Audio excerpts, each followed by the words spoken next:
Hey everyone. Hi, hi. Can everyone hear me?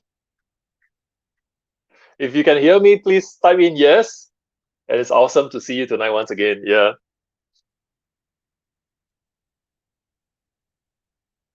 Okay, so today, right, there's a couple of things I would like to share with you. But obviously, I know why everyone is here tonight, right? It's a golden opportunity to pop some questions regarding to funding your ventures.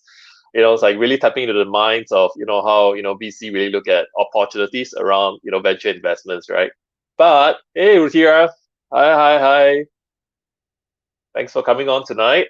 Yes. So, while you guys are doing that, coming on, right? I just need a small little favor, right? So if you look at here on StreamYard, right?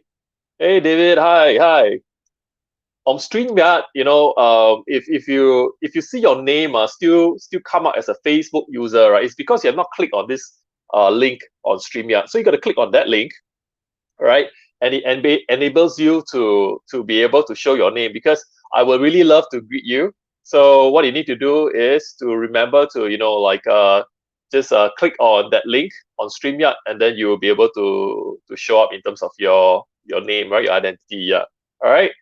Okay. So yes, we have talked a lot about the VCS framework in terms of how you can validate your business ventures. How to make sure that you get confirmation from the market, and then you eventually, right, you reach a point where you're ready to scale, right? You can when the processes are very replicable. But then there's one more element around scaling, right? Which is to make sure that you get the correct amount of funding, right, to finance your venture.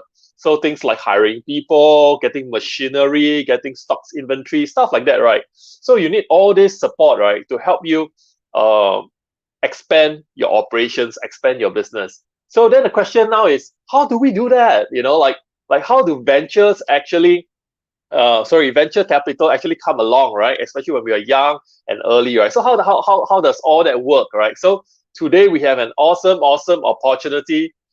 Hey, hi, we have a friend from Vietnam. Hello. So we have an awesome opportunity today to really talk about this topic because I'm sure it's important to a lot of you guys, especially during the early stage of your venture, right? Yes. So today will be this great opportunity, and obviously in the starting years, when I was just mugging around in the venture and technology space, right? I got to meet a lot of good friends. So I really hope that with all those experience, collectively, right, with all our friends, right, we're able to also give back to the community. So you understand, like what exactly the whole team is doing here right now today, right? It's like we are just carving out time, right? To really contribute back to the community during challenging times like now. I'm sure a lot of our peers, our friends, they are in different stages of challenges, right? In terms of like managing their business, making sure that it survive and thrive. But then for me, I feel that I want to do a little bit more than just encouraging words. I would like to create a framework, to just put it out there so that you guys can use it. Also, I would like to create more resources for everyone. So I hope that all these things will be helpful, right? So remember to like and share. If you really like our content, please, key in like, right? Thanks, guys. Yeah. So before I start the session today, right, and obviously there's a lot of awesome stuff going on, right? Remember I always like to talk about romance of three kingdom. Okay, so I just got this thought today, and I felt it's really important to share even before I start today's session, because I realized we go for so many courses, we attend, so many different kind of like training, we listen to so much videos, stuff like that, right? But end of the day, what I feel really matters, right, is when it is a crucial moment, you actually remember what to do, right? Do you agree? If you agree, right, type agree. Yeah. So as you guys are joining me, right, you guys know I have this practice, right, to really write down, the thoughts today, during this presentation, because when you write it down, you remember, right? Yeah. So one more thing to note, guys. Remember to take notes, because today's session is a little bit different. Okay, it's a little bit different. Why? Because today's session, we are not gonna be too much of a presentation style where I will put all the notes up for you guys. In today's session, it's gonna be a kind of a dialogue. So remember to have your pen and paper by your side so that you can take down some important notes. Okay, yeah. Okay, so back to this story about Zhuge Liang, right? He did something that I felt is very important in terms of, back to the example of making sure that you remember the most important point, the crucial moment. So basically, at wartime, where they were under a lot of stress, and the generals all split apart, right, to tackle different continents, right, to the different lands, right. They're fighting at different lands at different places, all split apart. And Zhuge Liang say to Liu Bei, right, the lord that he serves, right, that I may not be there for you, at the most important time to give you the advice, but this is what I'm gonna do, right? He gave him a pouch, right? It's called a 锦囊, right, in Chinese. He gave him a pouch, and he say at this very specific moment, right, at this very very crucial moment, right, then you open up the pouch, and there will be an instruction inside the pouch to tell you exactly what to do. Yeah. So my point is this, right? Forget about all the information, all the motivation and all the things that's out there. Always remember to essentialize them to a single point, right?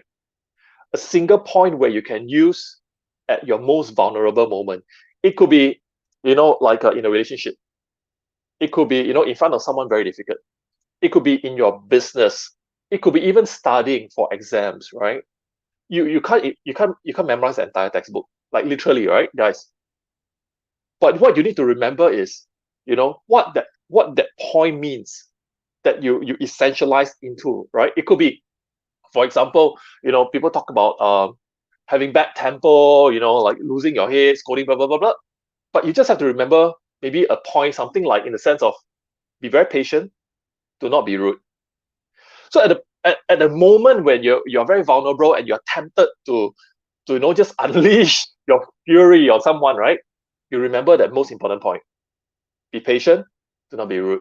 This is what I mean. Okay. So guys, always remember to have the habit, right, of essentializing what you learn into a single point, and connect this point to somewhere where you can apply it in your life, right? Especially a very vulnerable moment. Okay, guys, remember that, yeah? So I hope that will be a good advice for you guys. Okay, so let me start the session proper. Okay, today I have a really really really awesome opportunity, right, to bring on someone that I knew very very long time ago, that is super super smart. Okay, he's actually from a very popular fund that has invested in also, like what I would call some unicorns. Unicorns means, the startup company, right, has hit certain, extraordinary milestone, um and and this company, right, this venture fund, right, is none other than East Ventures Growth Fund. Okay, so obviously I put over there, right. They have just closed, like 200 US 250 million. So basically, this is their war chest, right? The war chest where they can actually invest in companies. Okay, and you guys will be wondering, okay, then what are the awesome startups? Okay, let me show you some of the names, right? That I believe some of you guys will be very familiar with, right? Like 99 Co, Shopback, all these companies, right? So basically, some of the early successes, or in fact, until today, right, some of these successes that this fund has managed to capture, right? We do have someone, that's part of this whole awesome team, right, to share a lot more with us in terms of how do they capture, how do they actually select, all these awesome ventures. Okay, what is the thinking process behind? Okay, and obviously, with my friend over here, right? Wow, when I did a LinkedIn search on him, I was like blown away. It's like, if you can graduate from UPenn, it's really super awesome, right? This guy went on to do his masters in Stanford. It's like, to him it's like chicken feet one, like, wow, studying, it's like, wow, very easy one, but I can tell you, this guy is not only very smart, right? He's really, really very nice. Yeah. So I remember one session. I think this will bring back some memories, right? I invited him, and we co-host, a session together. That's why these are the good old days, right? And today, I really am very, very honored and happy, right, to have him on board. Okay. So guys, if you guys are ready, right, here is Ingwei. All right. I would like to introduce Ingwei to everyone. Okay. Yeah. Everyone say hello to Ingwei. Hey, hello, hi. Hey, thanks, Hi, Rudy. hi. Thanks, Rudy, for having me on the show. Thanks for coming on board, man. I think everyone is very anxious, right, to look forward towards this session, because it's really an awesome opportunity, to get to speak with ventures, especially in this space whereby they're actually building out their own ventures. I'm sure there will be questions in their mind that they would like to ask, and guys, don't be shy. Okay, please remember to like ask questions. Okay, just feel free to do that. Ask us questions, and as much as we could, right, during our conversations, right, we try to address those questions as well. Okay, yeah. Okay. So anyway, yeah, back to you. Okay, so today, right, really the whole intent, right, is to let us have this opportunity to really discuss some of the factors that we take into consideration when we invest in companies. Yeah, Yeah. Okay. yeah. Sure, sure. So I've laid out some initial thoughts lah, but then like I would like to really tap into your brains and really go into some of these thoughts and see like what are the thinking process around these things. Yeah. Okay. First off, when I heard your introduction, I felt very embarrassed. It's a bit, yeah, yeah, yeah. I think I'm here to share perspectives, so I don't have the magical pouch from Zhuge Liang, with magical wisdom or advice inside. I think what I can do is I can share perspectives from what I have seen so far, in the course of my work, and we can discuss. Awesome. Okay. So let's do that. Okay. So let me start with the first one. Okay. Let me start with the first one. Mm,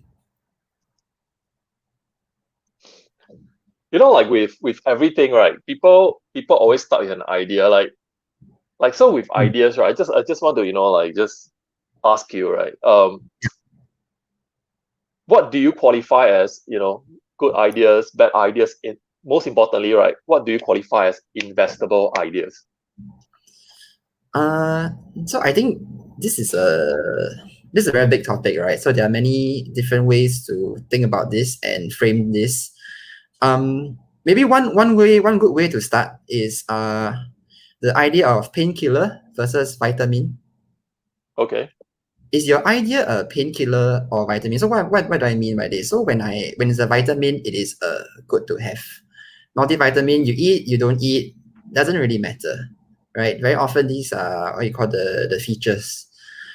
Um, then on the other hand, there are the painkillers, which is what you must have. Right? In pain, and I give you a painkiller, will you pay for it? Of course you would pay for it. And I think if you want to extend this train of thought, one way to think about this is you have drugs, right? I mean, opioids are a form of painkiller. Yeah. And that issue, you have I mean, yeah, without going too far down that road, it will be like people are willing to pay for this in the huge industry. So I think one thing about it is your idea a good to have or it is a must have? It's just like surgeon, right? When you're on the Yeah. operating table, right, you don't negotiate with the surgeon, right? Can you cut me up cheaper, right? Because there's no longer a painkiller. It's really, you just have to pay that price, right? Correct. Yeah. Yeah. So I mean, like, yeah, if you want to take this a bit further, right? So I think things like, say, I think ideas that help other businesses, say, generate more revenue. Usually, these are painkillers, right? When you bring this in front of a customer, you say, if you use my service, my product, I can help you get a 30%, 50% revenue uplift. Would they use it? Don't know, but would they give it a try? Of course. So I think that's Mm-hmm. always something to think about. Yeah. Mm. And also, the other thing that I kind of thought a lot about Mm, is, like how big is actually your idea, right? So you talk about uplift and all correct. that, but like sometimes, do you think about, like potentially this idea, is it a $1 million idea or a $1 billion idea? Yeah. Yeah, so this relates to the part of getting funding, right? As investors, you are looking for a return at the end of the day. So the idea needs to be big enough, and that means the market needs to be big enough as well. So this comes down to the whole of the market sizing thing. Generally, from if you want to get VC money, you're looking at the target market size needs to be in the billions, right? Does your Mm-hmm. company have the potential to become a unicorn, as you described earlier, $1 billion, a company that's worth a billion and above? Yeah. Uh, Yeah. if it's not that, very likely, more often than not, because of the nature of how VC funds work, you are unable to get VC funding. So it could be a very good idea that can make money for you, right? And it can be Mm-hmm. a very good, what you might call a lifestyle business, meaning Yeah. it Yeah. generates an income stream for you. But this is not something that a VC can invest in just simply because of the nature of the returns. Mm-hmm. Mm, And sometimes I just felt that, like there are sessions where, when startups come in to pitch, they they talk about, like mine is a $1 billion market because, this is the total addressable market. But I felt that, that is an absolute red flag right off the park because they have not think, through, what is actually the serviceable addressable market, right? It's yes, like, correct. for instance, I remember this lady, right? She pitched about, like the fashion tudong wear, right? And she actually, name about like I think a couple of billions of female Muslims actually wear that hijab, right? And she says that is my entire market, and that's the potential of my startup. So I felt that is a huge red flag because she wasn't able to be very practical among like how she can actually get get and capture this whole market, right? She should really Mm, start from like in terms of her capacity, in terms of her reach, what exactly is the market that she can service. Yeah. mm. Correct, fully agree. And very often there is this trap, right? There's I think a few years back it's like it's called if I can just get 1% of everyone in China, I will have a yeah. Yeah, so they'll pitch you with this idea. So that while it sounds good as a soundbite, it rarely works, right? So it's very important to, as you described, to qualify what is the serviceable market, right? And really drill down from there. Yeah, yeah, that's really really true. Yeah. So what other thing around idea that you feel that you will look out for when you come to investing in a company? I think with ideas there are, I think another way to think about this is, are there clear what you call tailwinds, right? Like secular tailwinds, like there's a push, that you're at the right space, right time. So maybe one example would be like helping digitalization of services in traditional sectors. For example, one big area of investment in the region has been like helping all the mom and pop stores. So like helping them get digital services, be it bookkeeping, be it trying to buy better, cutting out the middleman and so on, better accounting, helping them serve their customers through online means. I think that's something that you see has a big tailwinds, right? I think so that would generally resonate. It helps people understand the idea a lot better. I mean, there's a clear need, especially with COVID, right? I mean, with COVID, it really has created this trend where it has compressed the time to accelerate. For many, even within like the big enterprises, many of them that are looking at say 2025 kind of roadmap now are deploying all these digital services now, right now, simply because they have to. So starting a business that is targeting this in that sector has what you call tailwinds, and it makes a lot of sense. And the timing is great. And if you were to speak to investors, many of them will listen to you. As opposed to something that is way out there, right? I mean, just some ridiculous examples, like you're trying to sell sand in the desert. Right. I mean, So I don't want to say there are silly ideas. There are certain things that just do not work very well versus other things where there are, clear tailwinds that are pushing you. And again, with all the other things, like there's a big market size and there's a clear need for it, right? It's a painkiller and not a vitamin. Absolutely. And Yingwei, what I felt is a pity, right? Sometimes when founders comes into the pitching session, right, not knowing how to frame the idea properly to the investors, so any advice for the audience, in terms of like framing an idea, because sometimes they might get lost in their own head, right? Saying things that sounds so complicated that people cannot understand. I think a good way to start is, right, you shouldn't feel intimidated, right? Very often I think the founder would be the subject matter expert and know a lot more, and it is really the founders, the entrepreneurs, you should think of it as a way to help explain it to me or to who the investor that you're pitching to, right? Take it it's a balance. So you want to be able to explain all the different things, why you think this market is right, why do you think your product is a painkiller, what is your unique value proposition, right? What is so special about what you do that no one else is doing? Which leads to is there anyone else doing this? If there is a ton of other people doing this, what makes you so special that you can compete against them? If there's no one doing this, why isn't there anyone doing this? I mean, I think you can start just from a very first principles thing and explain, and that usually helps to set the stage and the framework and helps the person that you're pitching to understand. Yeah. And I think some of the tricks that I picked up from some of these founders is they like to use as examples to, like, I'm the Gojek of, say, a bicycle. Yeah, things like that, right? Yeah. Yes. So people do like to do that, and that's a useful tool, right? I mean, for the longest time, people were saying, I am the Uber of X. Correct.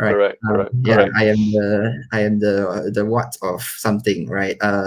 So I think yes, so that's helpful because I think in many investors they rely on pattern recognition.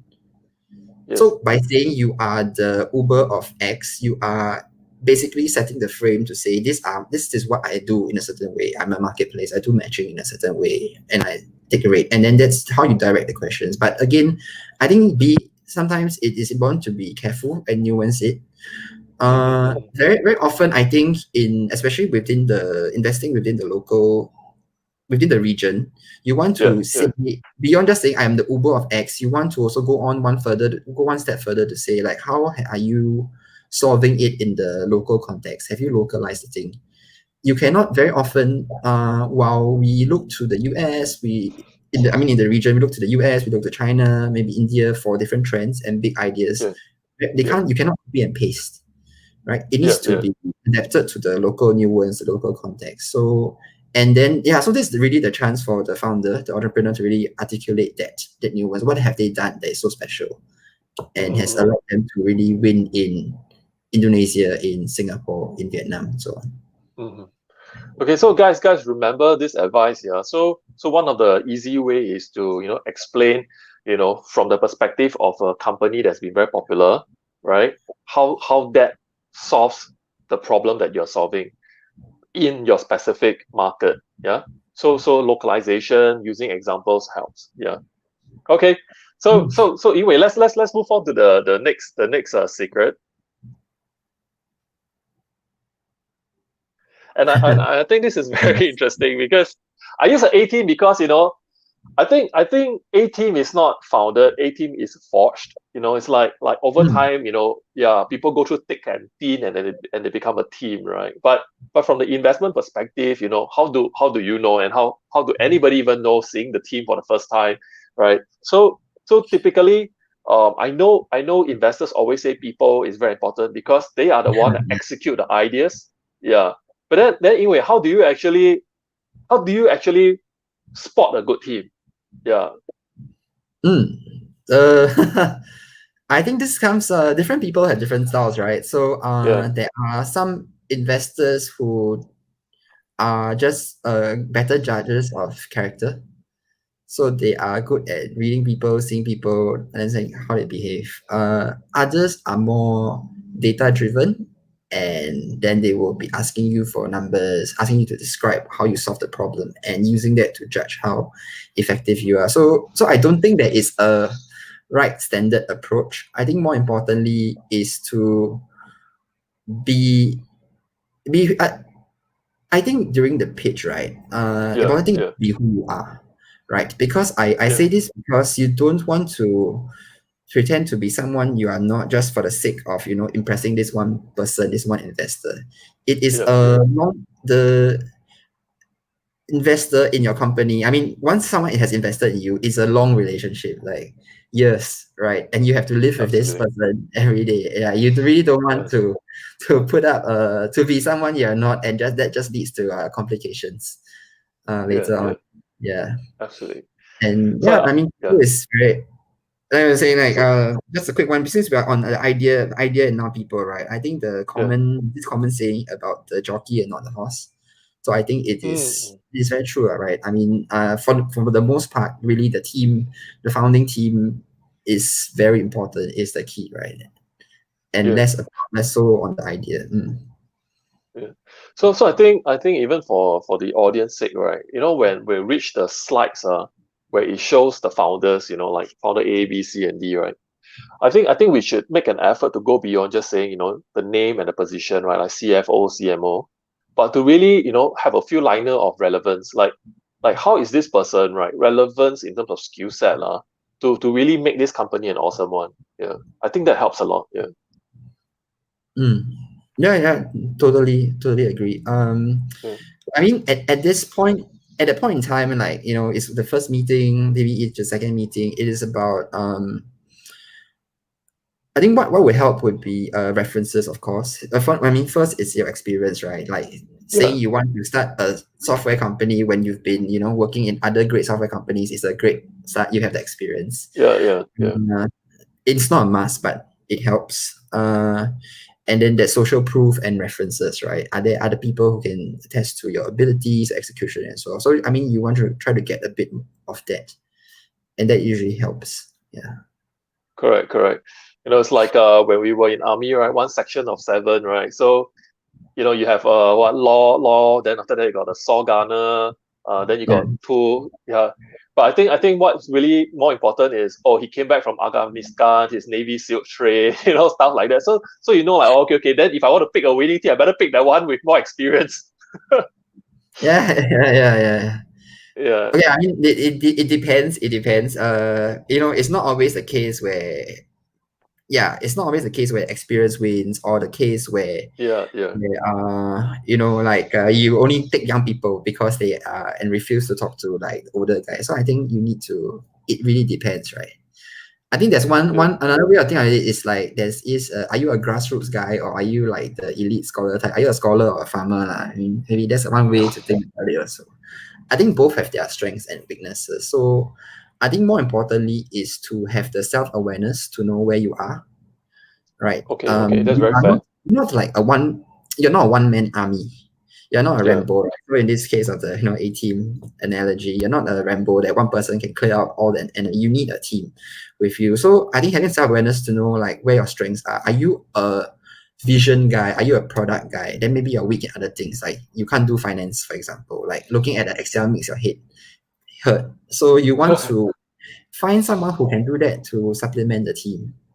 Yeah, maybe Yeah. you're a great coding engineer type of guy, but you cannot sell, right? Like you sit in front of another person, you are scared. Then maybe you need to get a sales type kind of guy. You need to get a hustler type of guy to round up the team. I think then I think with that balance there, I think it makes things more credible that you have put together a rounded team. Or if you don't have a rounded team, maybe some of it, I mean, that's what the financing is for, right? To help you hire better. Having the self-awareness to say so, like this is where our gap is, and we need help hiring for positions A, B, and C. Then okay. I think that makes for a very good conversation as well. No, I think absolutely when you mention self-awareness is super important because I do see in like three stages, right? Like at a one-man show, and when there's a team, and then when it becomes an organization, like more of a corporate structure. So from a one-man show, there's a tendency for people to, like be super independent, right? Like it's important to actually be very hands-on, to really know your stuff. But at the same time, it's a delicate balance in terms of also knowing what you do not know and find the correct people to help you. Yeah. And this is how we can actually transit from a one-man show to a team. Yeah. And then from the team, right, to become a big organization, like Grab and all that, I think it's also back to awareness again. To say something to the point where, like maybe I am not suitable to be a CEO, right? I'm probably a startup guy, never been trained in corporate, never managed a 500-man kind of shop before, don't know how to hire my VP of sales, VP of marketing and all that. That's fine. Yeah. Take a step back and get the correct people to come in to manage, this different structure altogether. That I think that's super important point that you have raised, right? I mean, in terms of awareness, because people tend to be, grabbing so tightly to their baby, so much so that it suffocates the whole business eventually. Yeah. Very true, very true. One common problem, especially when you reach the later growth stage, is really the company sort of outgrows the management. And you rightly brought up a very good point. Like at each point, you need to know, like, when you have, are clearly outside the boundaries of your competency, and to have the awareness and humility to get help, right? Yeah, that's very important. Yeah. I think also the other element is really how you communicate with your guys, right? Because on one hand, you needed help, right? But on the other hand, you also needed to let people know how to help you. So I think delegation, communication are also very important elements, which I think during the early days of the business, we have to learn how to pick up those skills, because these guys that have worked with you and know how to support you, right, will continue to grow with you and stay with you. So definitely true. Although I think the challenge is really in developing the kind of management skills in the early days and then transiting. It's not always an easy leap, right? Like someone who is great at, for example, a great coder who would have been a great asset at the beginning of the company's or the startup's life may not be so good in transiting to a managerial type position. And by forcing him, one problem is like promoting someone above outside their competency, right? And it creates problems for the organization. So, it's a delicate balance. And I think the important thing is communication, as you already pointed out, and to over communicate, I would say, in a startup, especially in the early days. Don't be afraid to be a bit long-winded and just keep repeating the same points. It's important, right? Because by over communicating, that's how then the culture is built. So just one more question on people, right? Like, how do you actually manage key man risk? For instance, right, you have a CTO that you work very tightly with, and he's the one that's actually developing all the source code. And imagine you are doing a SaaS business, service as a software. You actually So need this guy. Yeah. So maybe one day, the CEO and the CTO fall apart, and the CTO decided to leave shop, right? How like that? well, ideally, the such issues should have been sorted out before pre-investment. I mean, from my perspective, would be pre-investment. By observing how the founders behave around each other, the body language. Hopefully, you can get a sense of the dynamics. So the situation you pointed out happens, right? It is a reality. Yeah. People leave and break up for various reasons. Well, hopefully you have managed to sidestep that risk. But if it does happen, then I think you need to put in place to see what's next. At the end of the day, it's about the company, and the company needs to survive and go on. So if the CTO does leave, then you need to see how you can get a replacement to come in. Yeah. And I guess with to make sure the correct protections are in place in the first place, right? You should not have the CTO run off with the code base and say it's his, right, and not a company. Then you have fundamental problems in the process leading to the investment. Yeah, I think you raised out a really, really good point, right? Which is protection. So typically, what advice would you give to early founders, when they're just starting out in their relationship and their venture, like what kind of protection they have to put in place? I mean, like guys, sometimes the Chinese saying, right, 先小人后君子, right? So let's take, like all this, like what Ingwei says, to have this early in the process, which is take out all these obstacles, all these problems, get it sorted out quickly first, pre-investments, right? So that your investment, your venture actually looks attractive to the investors. Yeah. So yes, back to you, Ingwei. So what advice would you give the audience, in terms of protection? Yeah. So that I think there is no right answer to this, right? I think you can think of it like a prenuptial. You make let's say you are going to get married. Do you want to play it safe and force your other half to sign a prenup? You could. And obviously, if anything goes wrong, you are protected. But what does it say about the trust and the relationship?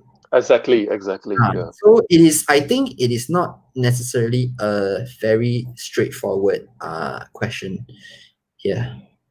Yeah.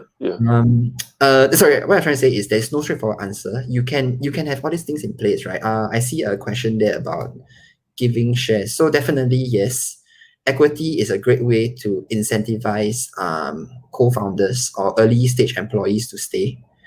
How much is the question, and that needs to be calibrated. You give too much, the guy is a dud, or he leaves, you have a problem. Give too little, he might not be motivated. So, I mean, obviously there are ways to do this, right? You tier it, there's a vesting period and so on, and like maybe it could be backloaded, so you need to earn it over time. So there are ways to do that. Wait, so for context, right? So for the audience that's hearing vested for the first time, so how it typically works is, founders don't give up all the shares to this person that they want to retain in the company all at one go at the first time. Say for example, if you join a company and you were promised 10%, right? Typically what they do is they will vest that 10% over maybe 3 years, 4 years, 5 years. It depends on the terms that you agree together with the company. So like every year you so-called earn your shares in the company. Yeah. Sorry to interrupt you, Ingwei. Yeah, you're saying? No, yeah. So I mean one way is to like every year, right? So like usually it's 4 years, 5 years. So every year you earn like 20% of what you were supposed to be given. You could play around with that. Maybe first year you only earn 10%, the next year you earn 15%, then it scales up gradually. So it's backloaded, which is what just to explain what I said about backloading earlier. Yeah. So okay, so yeah, I hear you. It's like a marriage, right? There's there's no black and white lah. Yeah, I Yeah, mean yeah, signing a prenuptial becomes very iffy because like there's this whole really tension dynamics there going on, right? So yes. I think yeah, it's very important to really find the correct founder, over communicate, build up invest time to actually build up the friendship, the bond, right? Yeah. And also try to understand one another perspective. Yeah, that's how you build up a very, very strong team. Yeah, that's Okay, right. so right now we will just go on to an even tougher one. As we go, it gets tougher. So yes, my dear friend, this is actually very, very important, right? It's like the whole holy Yeah. grail of investing. Yeah, it's really to look at the financials. Yeah, and Mm. obviously sometimes I do see founders fumble when simple financial questions are being asked. Right. So okay, when Mm. it comes to investing, what are the financials elements of it, right? That really bothers you. Like what do you look out for? Yeah. What do I look out for? So okay, financials depend. It depends on the stage of the company, right? Like if you're super early, like pre-seed, seed stage, you don't really have numbers to share anyway, and whatever financials, whatever projections you have are most likely bullshit lah, to be blunt. So yeah, so okay, at that stage, yeah, financials not so important. But as you grow bigger and you are raising more money, and in your later rounds, you definitely want to have get your financials in place. That means that the people pitching the management team, the CEO, the founder, should at least know how to read a P&L, right? I Yeah, think yeah, the hygiene factor, basics that you need to correct. have. Uh, I mean, then you just get the general questions, right? People will ask you how fast is your top line growing? What are your margins like? So margins could be gross margins, and there'll be operating margins, EBITDA margins, so on. Which leads also to then how much money are you burning? You're most likely not profitable. That's why you're raising capital. So how much money are you burning? So that's your burn, which is a common question that will come up, which leads to how long is your runway, or what kind of runway are you going to raise for? Runway means how many months you have given the cash in the bank. You can survive for 6 months, 12 months, 18 months. So that's something that often comes up. Yeah. Mm-mm-mm. So I think there's a very two clear approach to in terms of financial. One is pre-revenue, and the other one is post-revenue. Yeah. Mm. So for pre-revenue, yeah, you did share a few important elements to look out for, right? Um. But for post-revenue, so how do you justify whether like they always say, right? Investors like to invest in J curve, right? Mm. So how do you justify that that the numbers that they present to you, right, is something that's investable? Yeah. So what are the things that you look out for then for those that has revenue? If you have revenue, so usually, I mean, so that there's two parts to it usually, right? One is your historicals, meaning what you have done so far. And next comes your projections, which is usually a very rosy up and to the right kind of thing, where you say, you'll grow at a certain percentage over the next 3 years, 4 years. So Yeah, yeah. I think the way is to just validate, like based on what you have, the rate that you have grown at the kind of financial ratios that you have demonstrated, how believable is the projections Mm, that you are showing. Some people's numbers are really just pulled out of thin air, and it's yeah, there's no credibility there, right? And yeah, the discussions really go on further. Um, yeah. some are able to explain very clearly what are the key drivers, right? For example, if I were to say, right, I can grow my revenue, I can double my revenues or even triple my revenues over the next 2 years, 3 years consistently, and they can say these are the reasons why I plan to do this, and I'm going to unlock revenue streams A, B, C, D. Then with that, then it's very clear. That's how you being able to build something clearly gives you a lot Yeah, of yeah, credit. Yeah, so yeah. I think that is one. Yeah, absolutely. I mean, I think like things like as simple as how much is your customer acquisition cost, right, versus its Yeah. lifetime value. These are very important because you can't say like, okay, if I sell this thing of $5 and there's 1 million people to buy from me, then I will make 5 million. But the question is, how do you get that 1 million people? It's not going to be just like what you say, right, falling down That's from right. thin air, right?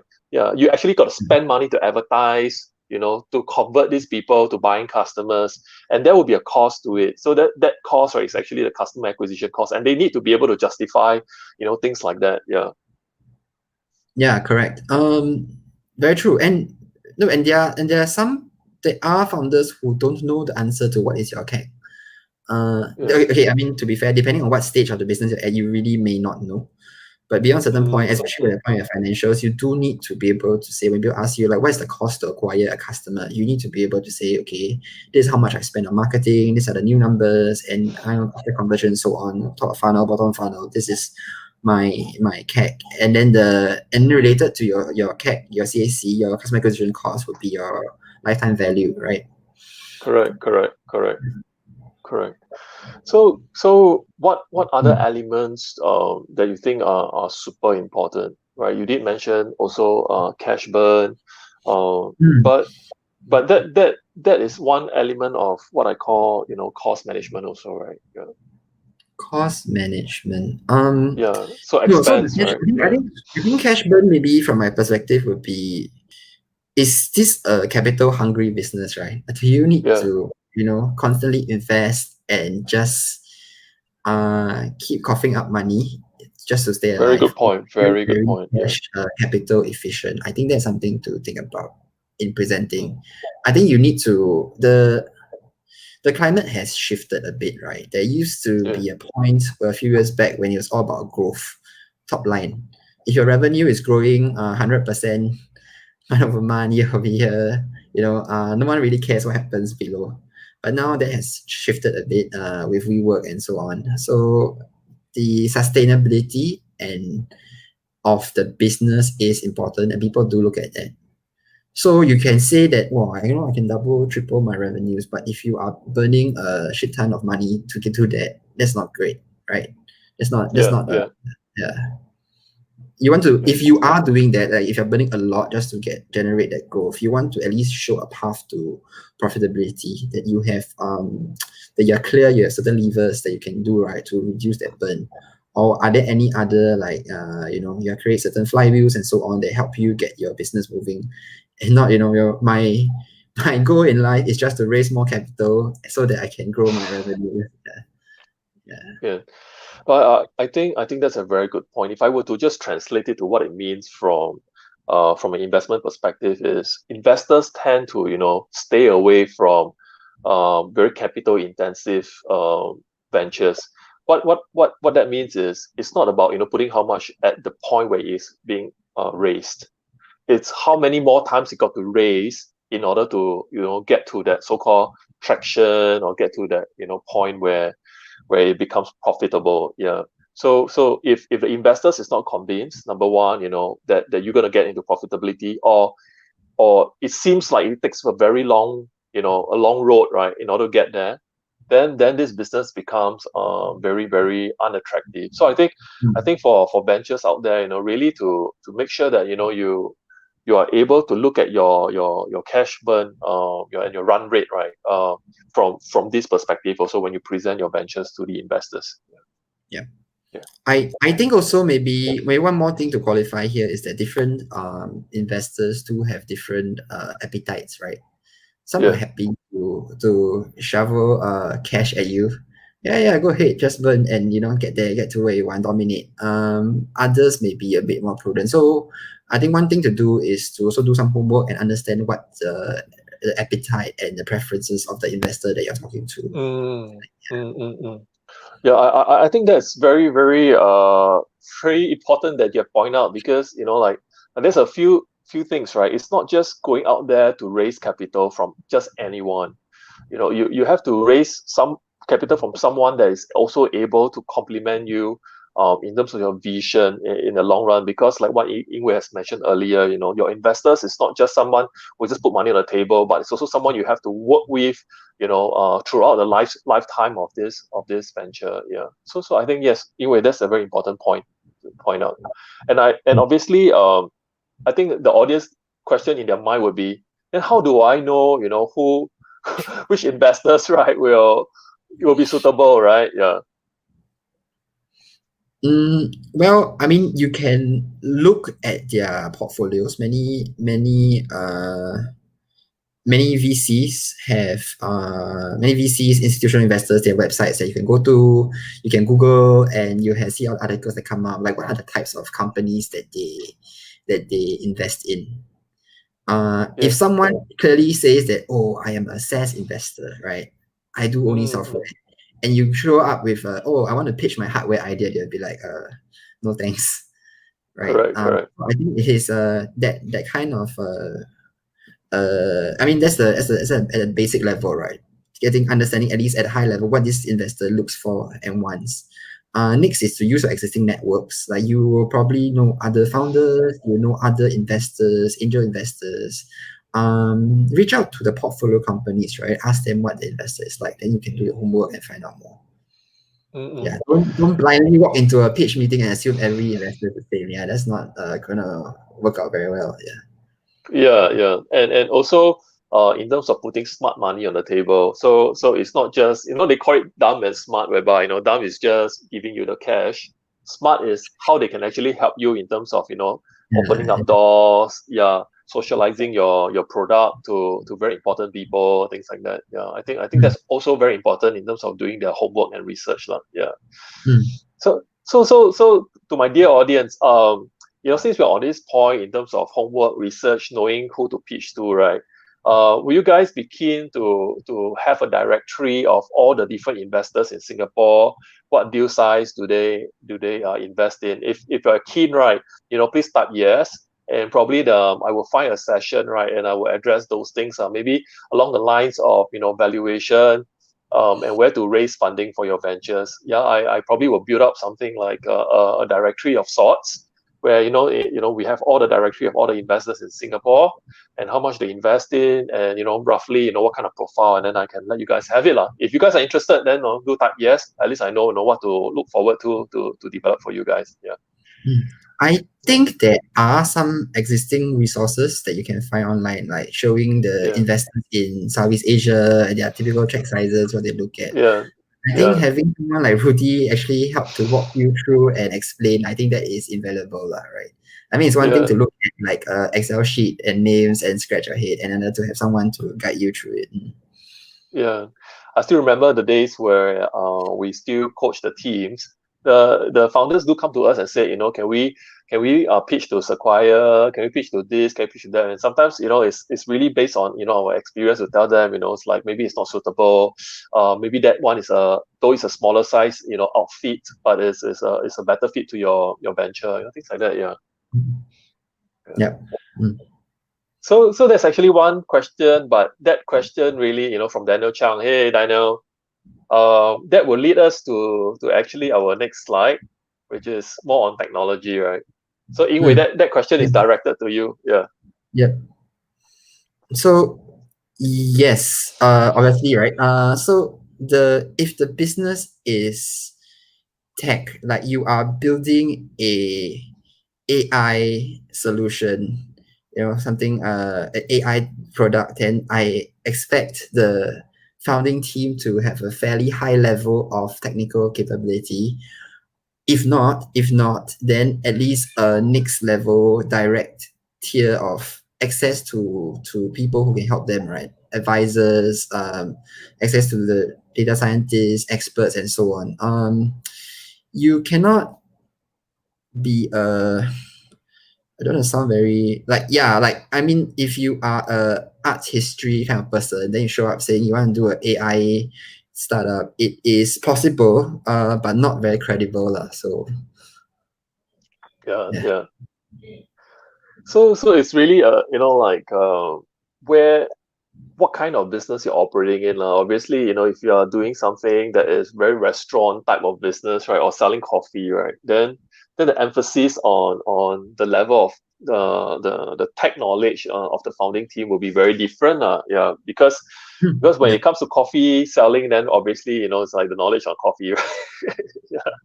Yes. Yeah. Yeah. Yeah. Yeah. Yeah. Yeah. So Yeah. But when it comes to technology, right, it's to me, right, it's all about application. Yeah. And even in today, people are just trying to move online and all that. What I felt is the most important part of technology, right? That not many people talk about is actually the user experience. It's not just getting a website, and then you plonk all your products there, put a price, and then things will fly. But also really think about how people actually interact with your website or your application. That whole experience, because that experience will really decide whether people will come back or not. Yeah. Right. Yeah. Yes, very true. Yeah. Yeah. So I think sometimes there's a lot of emphasis in terms of finding coders, right? But I think the other group of people that that will complement founders, right, is also the UX guys. Like they are constantly thinking about how to create a better experience. I think the whole design part of the product, right, has to also be taken very seriously. That's what I felt like. If you guys want to create awesome products, yeah. Yeah. Yeah, very true, very true. There are different aspects to this, right? I mean, a good story that is very relevant to us sitting in Singapore is like the creative M3 player versus the Apple the iPod, Yeah. or what Yeah. was the definition before iPod? Yeah, I think that's a great example, right? Like one is built by a very strong. It's technically very strong. Like technical specs are very strong, Yeah. and yet completely different levels of success. And yet, so the other product, the Apple iPod, uh, was just had simply marketing genius, right? Yeah. Which leads to your point on UX as well as being able to market the value of a product. I think telling people that. So I think it was like 1,000 songs in your pocket, as opposed Correct. Correct. to 16 gigabytes of storage space. Like one and the other, I mean, it's very different in communicating that kind of message. So I guess leading back to this point is, yes, do not neglect the so-called softer parts of it. Like the UX is definitely very important. The marketing, how you communicate the message, is also very important as well. Yeah. Yeah. Yeah. I think that's really how Apple really dominated the mobile phone space, right? Even with their whole applications marketplace, or I know how you call it, right? The App Store, right? Yeah. It's really creating the opportunity for people to have a very very rich experience with the phone, as compared to, say, Nokia, right? It's just that QWERTY and different elements of keeping your phones, right, with the clamshell slides and all that. Yeah. But I think what Apple really did well is to be very kick ass in terms of developing awesome user experience. Yeah. Yeah. So yeah, good, very, very good point there. But there's also another element, right, on technology that I just want to pick your brains on, right, is in terms of IP. Yeah. So yeah, so like I realized that a lot of founders, especially those that are touching into a little bit more tech driven kind of software companies, right? It still beats me, like they use a lot of outsourced developers, right? These people actually are picked up from, say, Fiverr or Upwork, or through the network, like freelancers. What do you think of that? Yeah. I think it leads back to your earlier point, right? In that, how core, and I think to one of the questions earlier, so this, how core is the technology to your business? If it's a core element, you want to hold it close, right? You really want to. The engineer should be in house. It should be is mission critical, right? You cannot afford to have your contractor run off and you having the source, then your business is gone. So for businesses like that, of that profile, you want to have in-house engineers, coders, and so on, and just having the. And on the hand, there are other business. So if your business is about going to a coffee example, delivering like great coffee to people, and you need Yeah. someone to Yeah. do a website. Yeah. You don't need to hire a website developer. You can Yeah. just outsource that. So I think that is fine. So it depends on the situation. Yeah. Mm-mm. Awesome. I think we have covered, quite extensively on technology. And I know we are kind of like reaching the 1 hour mark. But before I let Yingwei go, right? So Yingwei, can you share with us what are the 2 or 3 red flags that you see in a company that, like no matter how good the idea or how good the financial or whatever, right? Do you have, like 2 or 3 red flags that really scare people away? Investor will go like, oh, okay, these are absolute red flags that we will not touch the company. Yeah. There are many different scenarios lah. So I think if I talk about the negative red flags, I can think of a lot. It goes back to the big points that you talk about, right? All these different elements, like is the idea big enough? Yeah. Is it an interesting idea? If the idea is a $1 million idea as opposed to a $1 billion idea, then that you just will not get a lot of interest. People, this is where, like as we talk about a lot of times, the people is key to the entire thing. And if the reference checks turn up like bad things, right? Like this guy has cheated before, he has a pending Mm. case against him. These are things that generally would scare people away. Yeah. I talked about dynamics, right? You mentioned about people, founders leaving, people breaking up. Yeah. If during the pitch, like the founders are like very awkward. They don't one talks over the other. They are fighting in the pitch during the pitch. Then that is not a great sign of how things will come. Yeah. Um, Yeah. Next is in the financials. There will be, again, depending on the stage of the company, there will be financial due diligence that's done. That's when people look into your books. Simple things like if the books in order. If the books are messy or you don't have numbers, I ask you, where are your accounts? I don't have accounts. I don't know. I don't know what's my revenue, right? That is a big red flag. Do you have a lot of liabilities, a lot of debt? You have borrowed extensively to grow the business to get to where it is. These are things that will be uncovered as you go about doing the due diligence, and these things will come up. And technology would be like, the mission critical parts of your business. Like, do you have it in control? Like, if you tell me your CTO is part-time, he's still doing his PhD at this university, and be like, oh right, okay, thanks, but no thanks. Yeah. So I think there are different things to along the way. There are different aspects of this, right? But I think you should work from first principles kind of thing, right? Like, if you were on the other side of the table, would you accept having that sort of arrangement? And if not, you should think about fixing it before going into that meeting here. Yeah. No, I think for the audience, right? Please type the word due diligence. Okay. That's the reason why I asked you guys to do it. Now, no matter how impressive your idea, no matter how outspoken you are, how well you have presented, even though the VC might like, your venture, but when they go back to their office, they will inevitably do their part of due diligence. And that is why in today's session is important, because these are the key elements that due diligence is being performed on, right? We do due diligence on the people, we do diligence on their background.